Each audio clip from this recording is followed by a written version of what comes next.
So anyway, the Hex took on Hell on Heels in the first semifinals of the NWA Women's Tag Team Championship Tournament. This match was good. It was a really good match. I thought they paced it. I thought they paced it well. And trust me, from what we saw before with that garbage triple threat, these women were a lot more comfortable in the ring with each other. Everything felt... The ref wasn't 100%, but it was a lot better than the first one was. So this ref was frumpy, but the other ref, who was the officiator for the first match, was just terrible. Right. I would rather have frumpy ref than terrible ref any day of the week. Yep. But then the Hex and Hell on Heels, they're great tag teams. Yep. They worked really well, not only together as a match, but as like a two-piece. Yeah. So I'm like, okay, if they sign all these girls and we have a really strong start to this women's tag division, we're going to have a really interesting division here. The Hex did win with it was like a pedigree facebuster. I thought it was kind of neat looking. But yeah, they won, and it was it wasn't a great match. It was a good match. Right. Compared to the last match, it was fucking Ric Flair and Ricky Steamboat. But right. That's comparing that to not as bad as Finger Poke of Doom. No, not at all. All right, so we're gonna make Pro Wrestling Majestic again. So we're gonna start off with the NWA World Tag Team Champions that happened tonight. Here's my thing. My ass hurts. I know. Mine does too.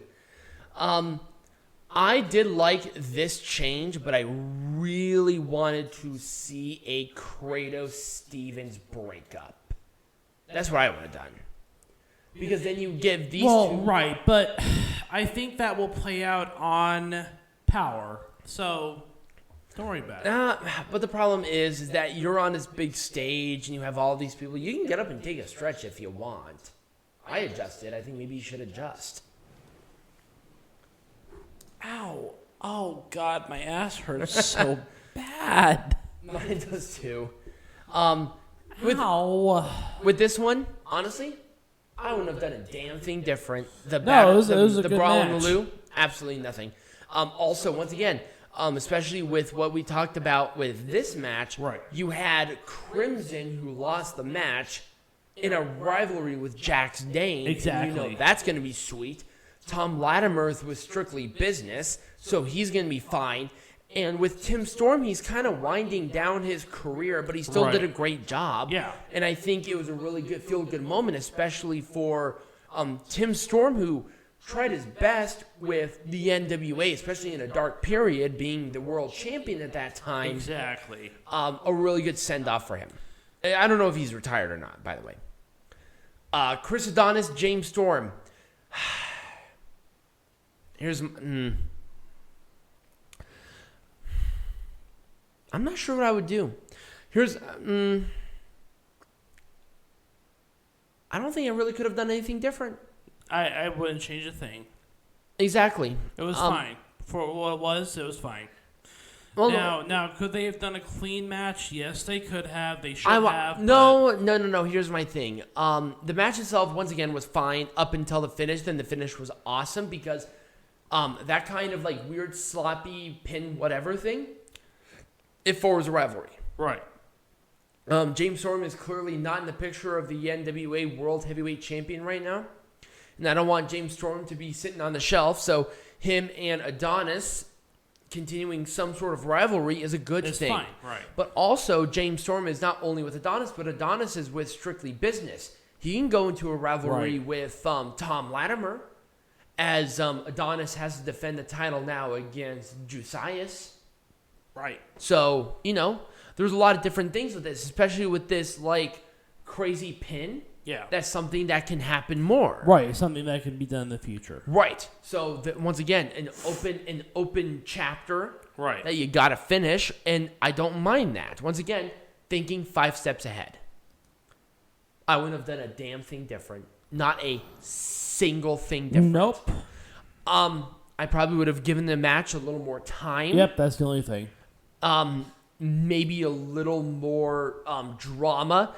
Maybe something so razor close. Maybe even a false finish. Yeah. Where Adonis did something sneaky and rolled up Trevor Murdoch, where he won, and then Murdoch got and then Corgan came out and did that, and then that's where the fight started with Adonis and Corgan.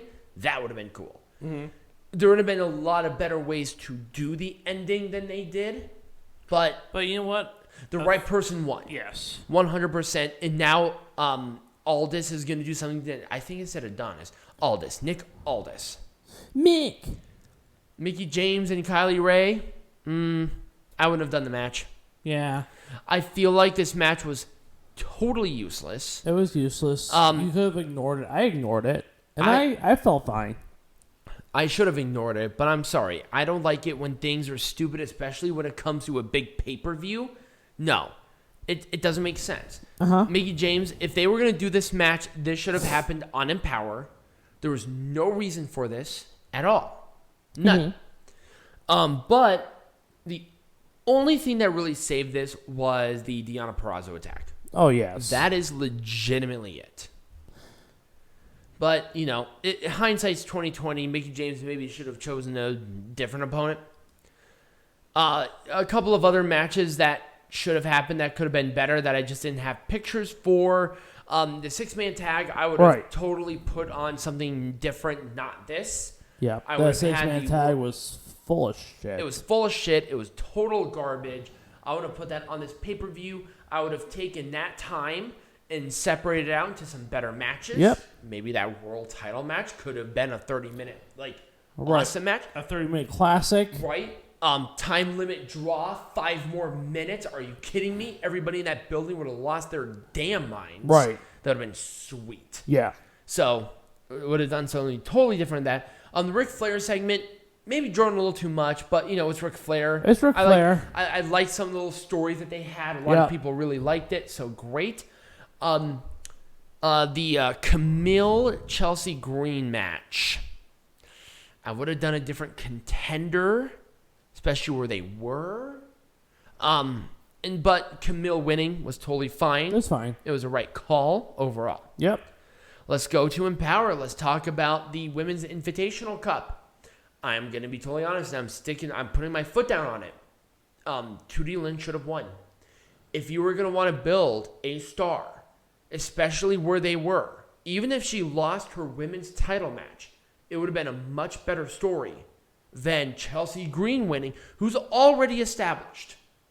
She didn't have to win this, but she did. Right. I probably would have. That's what I would have done. I would have had the hometown girl win. Yeah. Face off, assign her to a full deal because she did really good. Mm-hmm. And I disagree with you on that. But... Okay, well, elaborate then. Well, I don't think she was that good. There was just... We didn't know anything about her until she fucking debuted. You want someone who can draw viewers, and Chelsea Green can draw viewership. I hate this was a strategic move on NWA's part to draw attention to the fact that Chelsea Green was on the pay-per-view. Not some noob. Here's my thing. Obviously, it was sold out both nights. Yeah. And people were not going to pay for the women's world title match on the 73rd. No. It was there. Right. But with the pop that I saw from Lynn, with the family there would have been a really good story there. But here's the thing. Maybe, but I just didn't know who she was. I didn't really care. I guess. I probably would have chosen, I don't know. I would have done, Debbie Malenko or something. Instead of Chelsea Green. Somebody who's established and also, oh my God, this is another big payday where we could have maybe told the story a little bit better there. Right. But, maybe they just didn't know how good Chelsea or how good Debbie was going to be. Maybe exceeded their expectations. I wouldn't have done anything different. This was awesome. Layla Hirsch was okay. I don't think she was ready for this. Layla Hirsch won a very high profile match to get this opportunity, and then once again you had Kamille on AEW doing that, and then I thought they had a good build up. So honestly, and then also the match itself was very good. They needed Kamille to face somebody else outside of the roster because I think they're trying to build that roster back. So if Layla Hirsch had to be the quote-unquote sacrificial lamb for Empowerrr, I think it was the right call. I wouldn't have done anything different. All right. Given that. Right. I wouldn't have done a damn thing different. Why the fuck would you? Not a single damn thing. And that's not because, we've been doing this for a while. Just because this match was awesome. Yeah. Especially with the attitudes. And also they built it really well. So they did.